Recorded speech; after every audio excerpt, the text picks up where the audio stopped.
Donc, pour commencer avec le volet kinésiologie, la thématique de la soirée, donc devenir et demeurer active à la préménopause, périménopause. Donc, je vais me permettre de débuter avec la question « Pourquoi devenir active ?» Donc, le premier graphique que je vous présente, ça montre un peu c'est quoi les avantages d'être actif. Je pense que si on s'entend là-dessus, tout le monde, de dire que plus on fait d'activité physique, plus il y aura de bénéfices pour la santé. Par contre, ce qui est intéressant avec ce graphique-là, c'est que si on regarde l'allure de la courbe, pour les gens qui sont déjà très actifs, effectivement, il y aura beaucoup de bienfaits pour la santé. Par contre, le fait d'en faire un petit peu plus ou un petit peu moins, c'est pas ça qui va changer, ça va pas changer grand-chose. À l'autre extrême, si on regarde quelqu'un qui est sédentaire, bien, le simple fait de faire un minimum d'activité physique, ça va aller chercher énormément de bienfaits pour ces personnes-là. Donc, c'est un petit peu le même principe pour ce qui a été mentionné plus tôt pour les femmes à l'arrivée de la ménopause. Donc, étant donné les changements hormonaux, ce qu'on a mentionné, c'est que on s'expose à davantage de risques de maladies cardiovasculaires. Donc, ces personnes-là vont avoir beaucoup de bienfaits au simple fait de s'activer un petit peu plus. Donc, les recommandations actuelles, présentement en termes d'activité physique, on va parler d'une dépense énergétique de 1000 calories par semaine. Donc, c'est à partir de cette dépense énergétique-là qu'on va avoir une incidence qui est significative pour la réduction de plusieurs facteurs de risque de maladies cardiovasculaires, notamment l'hypertension artérielle, le cholestérol, le diabète, l'obésité, puis ça peut être d'autres choses aussi, comme certains cancers, entre autres. Donc, c'est sûr que c'est à partir de là qu'on va avoir des effets positifs. Par contre, pour le diabète, c'est un petit peu différent. Pour les gens qui sont déjà diabétiques, ça a été montré que si on parle d'un stade de sédentaire, bien, le simple fait de faire une dépense énergétique de 500 calories, bien, déjà, on pouvait diminuer l'incidence du diabète de 6 %. Okay? Ce qui est intéressant, c'est que dans ce cas-là, il y a une relation linéaire, donc plus on en fait, mieux c'est. Donc, pour chaque tranche de 500 calories qu'on rajoute, on additionne les 6 %. Donc, faites le calcul, 6, 6, 6. Quelqu'un qui fait 3500 calories de dépenses liées à l'activité physique, bien, va avoir beaucoup de bienfaits justement liés à ça.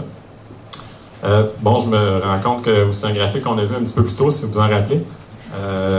Donc, c'est juste pour vous montrer que sans nécessairement faire une quantité qui est énorme d'activité physique, mais le simple fait d'atteindre les recommandations de base, donc ce qu'on avait parlé du 1000 calories par semaine, si c'est combiné avec une bonne alimentation, ça peut être suffisant pour avoir un impact qui est assez important. Donc, ce qu'on avait mentionné, là, en fait, ça, c'est plus à titre préventif, là, je voudrais le spécifier. On peut diminuer le risque de développer le diabète de 58 %.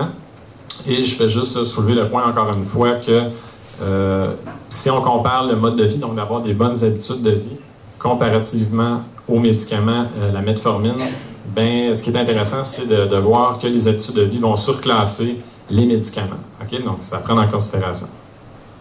Ensuite de ça, je vous ai parlé un peu, c'est quoi 1000 calories comme dépense énergétique. 1000 calories, ça, c'est pour une semaine. Si on met ça par jour, ça pourrait dire à peu près 150 calories par jour.